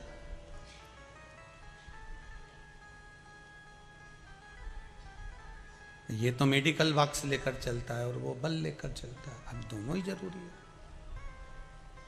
अगर दोनों परीक्षा में पास नहीं हुआ तो फिर इसकी तो नौकरी लगना मुश्किल। आर्मी की जो नौकरी होती है, बॉर्डर पर जो लगे रहते हैं, उनकी मूल परीक्षा में मेडिकल में भी पास होना है, और दौड़ में भी, जंप में भी, कूद में भी, इसमें भी पास होना है। और जब इसमें हो गए तब लिखित में फिर होता है। पर ये दो चीजें तो खास हैं, और अगर यही तो चीज नहीं हुई तो फिर ये नौकरी गई। अब ये नौकरी मतलब तारा चाहिए, दोनों को चाहिए, ये अप्सरा दोनों को चाहिए, और ये भी मांग रहा है और ये भी मांग रहा है। तो निर्णय 33 कोटि देवता निर्णय नहीं ले पाए, तब शंकर जी के पास गए। जब आपका भी दिल दिमाग काम करना बंद कर दे, आपको लगे मैं सब दूर से हताश हो गया हूं, अब कुछ मेरा माइंड काम ही नहीं कर रहा, तब शंकर जी के भरोसे छोड़ दो कि अब जो शिव करेगा वो होगा। मन को उसे अब वो करेगा जो। फिर क्या करना है? घर में जाके बैठ जाना है? तो फिर क्या करना है? फिर छोटे से छोटा काम भी कर कर देखना, किसी की यहाँ मजदूरी भी कर कर देखना, वो कर देगा। एक पत्र में अभी पढ़ा, उसमें लिखा है, देखिए।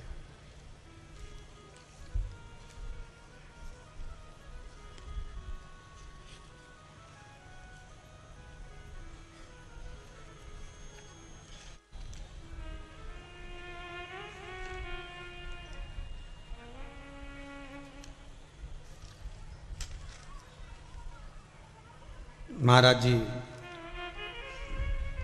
माया मन्नू जी गुप्ता, वैशाली नगर, EWS,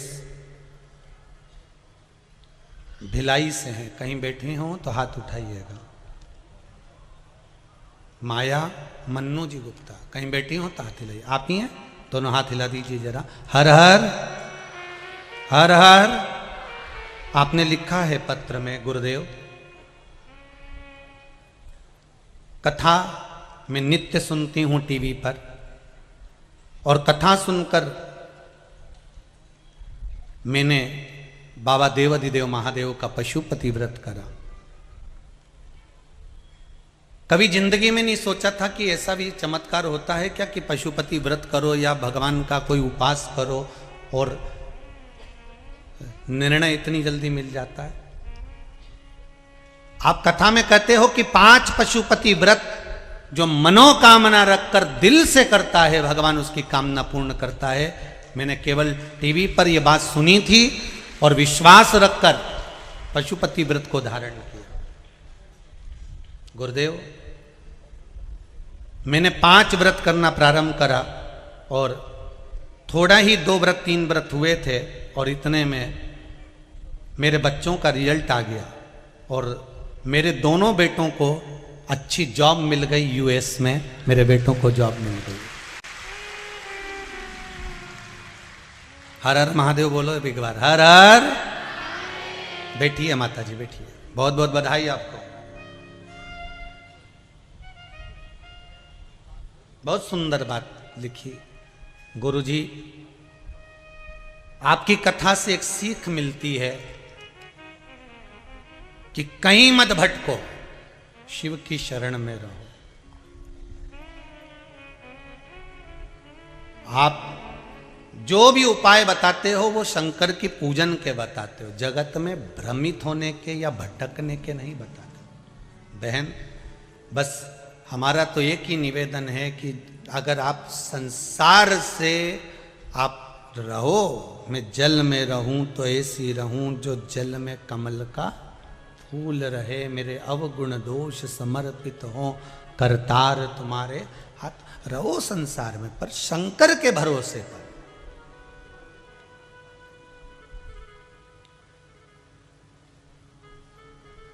मेरे शिव के भरोसे।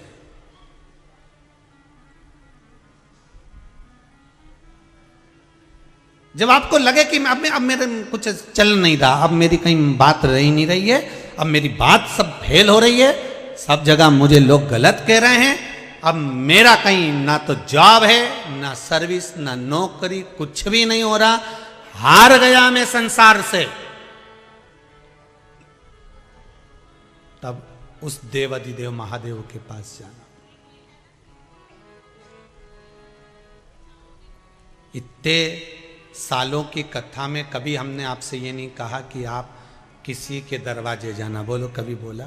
या हमने ये कहा हो कि आप ऐसा करना, या किसी के पास पहुंच जाना या उससे मांग लेना? आपसे एक ही बात कही है कि शंकर के दरवाजे जाओ, शिव के द्वार जाओ।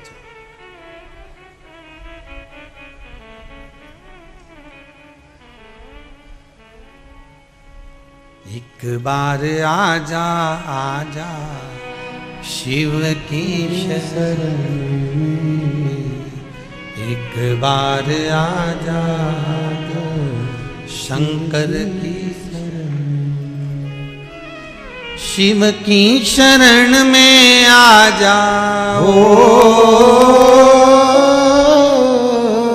शिव की शरण में आजा, बाबा की शरण में एक बार आजा भोले की शरण में, एक बार आजा भोले की शरण में। उसके पास पहुंचकर दिल से कह दो, मेरे शंकर के पास पहुंचकर एक बार दिल से कह दो, बाबा जगत से हार गया मैं, बहुत कष्ट है जीवन में, पर दुख बहुत है, पर सुख एक है कि मैंने शिव कथा में सुना है कि तू मेरे साथ है। बस ये दिल से कह दो उसको, मैंने शिव कथा में सुना है कि तू मेरे साथ है दुख दुनिया भर का, क्या ना करेगा।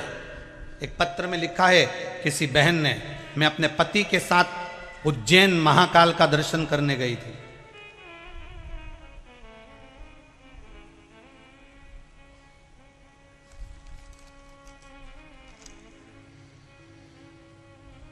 मैं परमेश्वरी त्रिवेदी रायपुर छत्तीसगढ़ से, कहीं बैठी हैं आप ही हैं?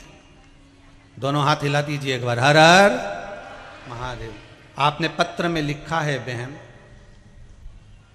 गुरुजी शिव महापुराण का असर क्या होता है और शंकर की भक्ति क्या होती है, इस पत्र में लिखती हूं मैं। गुरुदेव, मैं अपने पति के साथ देवाधिदेव महादेव का दर्शन करने उज्जैनी महाकाल गई और महाकाल बाबा के दर्शन करे मैंने, बड़े भाव से दर्शन करे गुरुजी, बहुत आनंद आया, क्योंकि शिव पुराण सुनने के बाद पहली बार ज्योतिर्लिंग का दर्शन करने गई थी और बाबा देवाधिदेव महादेव का दर्शन कर कर मैं वापिस लौट रही थी।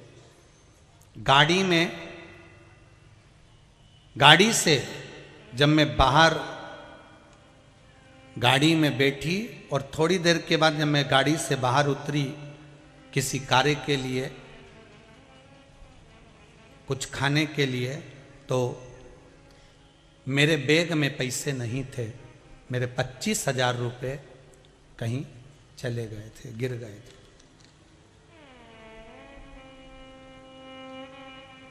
वैसे भी कोई तीर्थ करने जाता है तो थोड़ा तो पैसा ज्यादा लेकर जाता ही है। 25,000 रुपये मेरे उज्जैनी महाकाल की उस धरा पर गिर गए गुरुदेव।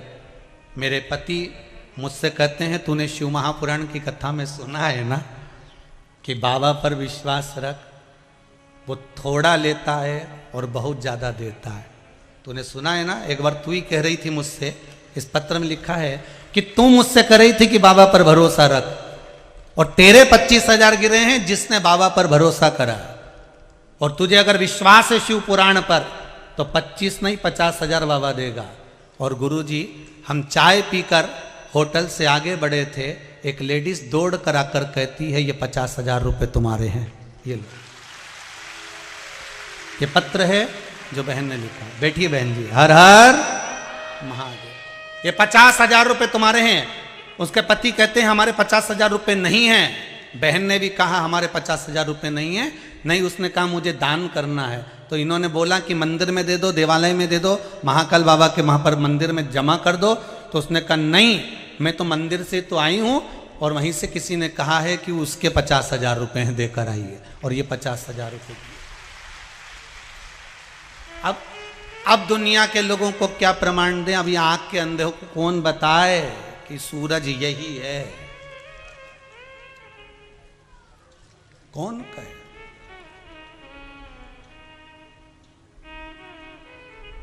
एक बार आजा आजा शिव की शरण में। भगवान देवाधिदेव कालों का काल महाकाल जहां बैठा है, शंकर की शरण में जाओगे, मंदिर में जाओगे, शंकर के दरवाजे पर जाओगे, खाली नहीं भेजेगा। आप ये मत सोचना कि कुछ गिर गया तुम्हारा, कुछ चले गया तुम्हारा, कुछ रह गया तुम्हारा। वो रह थोड़ा सा जाता है, पर घर जाते जाते, घर में पहुंचते पहुंचते कितना दे देगा ये उसको मालूम पड़ेगा, उसको मालूम पड़ेगा। कल कथा में कहा था ये माँ कामाख्या सेवा समिति कथा करवा रही है। जितना खर्चा आप ये टेंट, डूम, पंडाल, बैठक, प्रसाद जिसमें खर्च कर रहे हो, एक डायरी में लिख के रखना। समिति से निवेदन है अगले साल की ये तारीख मिला लेना, और जिसने जितना दिया उसका अंदाजा लगा लेना कि डबल चुवल पंचल हुआ कि नहीं हुआ, बढ़कर मिला कि नहीं मिला। वो अंदाजा लगा कर रखना, डायरी जरूर लिखना। और ये बात हम एक कथा में नहीं कहते, सब जगह कथा में कहते हैं। जजमान खर्च करे तो लिख ले कि कितना खर्चा करा है शिव महापुराण पर, कितना लगाया है शिव महापुराण पर, उतना लिख कर रखना और अगले साल बात करना उस तारीख में। यहाँ पर कई जजमान बैठे हैं। एक अग्रवाल परिवार ने कथा कराई थी सीहोर आकर, एक कथा भिलाई की और अग्रवाल परिवार ने कराई थी। इन दोनों से पूछा जाए तो अग्रवाल परिवार जिनके फ्लैट में हम ठहरे हुए हैं, उनके मुख से शब्द एक ही निकला, गुरुजी जब से कथा करवा कर कुबेरेश्वर धाम से आया हूं, बाबा की ऐसी कृपा हो गई कि दूसरी की तैयारी हो गई। ये शिव है, देने में कमी नहीं रखता, बस उसके पास दिल से चले जाओ, मन से जाकर कहो एक बार आजा शिव की शरण में, बाबा की शरण में, शंकर की शरण में आजा, बाबा की शरण में एक बार आजा शिव की शरण में, एक बार आजा शिव की शरण में। हाला हजूर बैठा है शिव। शंकर ने पूछा नारायण देखिए, आदर देखिए, मेरे शंभू कर मेरे नारायण का आदर देखिए। शंकर जी नारायण से कह रहे हैं, नारायण शिव से कह रहे हैं, शिव नारायण से कहते हैं बाबा। भगवान शंकर नारायण से बोले आप निर्णय नहीं दे पाए, ये तारा नाम की अप्सरा किसकी होना है आप निर्णय नहीं दे पाए। ये बाली की होना है कि सुषेण वेद की होना है, ये निर्णय तो आप दे सकते थे। भगवान विष्णु कहते हैं बाली भी आपका भक्त है और ये सुषेण वेद भी आपका भक्त है। ये सुषेण वेद भी आपका भक्त है और ये बाली भी आपका भक्त है। बस अब जिसके ये भक्त हैं वो निर्णय देगा तो अच्छा रहेगा। एक बात बहुत अच्छे से ध्यान करिएगा अपने जीवन में, मंत्री जी की पहचान जिससे ज्यादा हो उसको पकड़ लो तो मंत्री जी से जल्दी मिल सकते हो, ठीक है। कलेक्टर साहब, एसपी साहब की पहचान जिससे ज्यादा हो उसको पकड़ लो तो उनसे मिल सकते हो। उसी तरह शंकर जी की पहचान जिससे अच्छी हो उसको पकड़ लो तो शंकर से मिल सकते हो। मिलना सरल। शिव से कौन मिलाएगा? कोई संत, कोई साधु, कोई सन्यासी, कोई तपस्वी, कोई साधक, कोई उपासक, कोई शंकर का भगत, ओघड़ी, अड़भंगा, जिसे कोई मतलब नहीं संसार।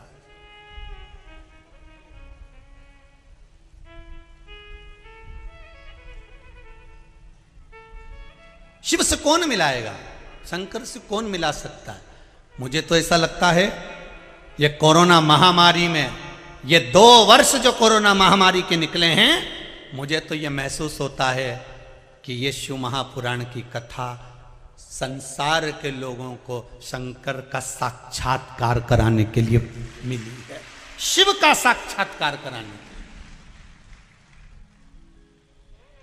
और बड़े किस्मत वाले हो, धान के कटोरे वालों सुन लो, बड़े किस्मत वाले हो छत्तीसगढ़ वालों सुन लो। फिर निवेदन है, हाथ से छूट गई तो बाद में पछतावा होगा। वो दे रहा है कि तुम्हारे क्षेत्र में भिलाई में कथा चल रही है, उसके दरवाजे तक चले जाओ। तेरे मंदिर में आना मेरा काम है और मेरी बिगड़ी बनाना फिर तेरा काम है। वो तेरे ऊपर है। हम आ गए, तेरे भरोसे पर आ गए, बैठ गए। और देखो कितनी कृपा है भिलाई पर। कल बिचारी महिला मंडल ने, माताओं ने टेंट बड़ा करवाया, कामाख्या समिति ने, आज फिर वहां तक पहुंच गए। अब आधी टेंशन में कामाख्या समिति फिर बैठी है, अब किनंग बढ़ाना है। वो बिठले सेवा समिति का काउंटर लगा था, जहां वहां पहुंच गए टेंट काउंटर और पीछे। खसकते जाओ, खसकते। वो तो अच्छा हुआ तुमने ग्राउंड बड़ा लिया है, वो भी रावण का ग्राउंड है। और दूसरे की जमीन पे कथा करा रहे, वो भी बढ़िया। और रावण भी शंकर का भगत है। तो ये तो शिव की उदारता है, शंकर की कृपा है। तैयारी कर लो, कल फिर टेंट बढ़ाना है। शिव की उदारता, बाबा के भक्तों की कमी नहीं है यहां तो। तेरा ही दिया मैंने खाया पिया है, तेरा शुक्रिया है, तेरा शुक्रिया। और जितने लोग बैठकर कथा सुन रहे हो ना, हम खड़े रहने की बात नहीं कर रहे, हम तो बैठकर जितने लोग कथा सुन रहे हो, क्योंकि दादा की गोद में पोता बैठता है तो मोबाइल, पेन या 5 रुपए लेके उठता है। तुम जितने बैठे हो ना कुछ लेके तो उठोगे, ये पक्का। बैठे हो तो लेकर उठो, ये उसकी कृपा है। चित्त को दे दो शिव को।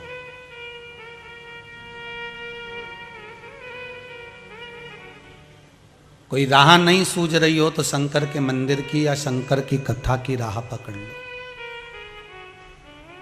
थोड़े दिन जब कोई मंजिल ना मिले, राह ना मिले, तो शंकर की कथा की ओर इन पांवों को लेकर जाना चालू कर दो।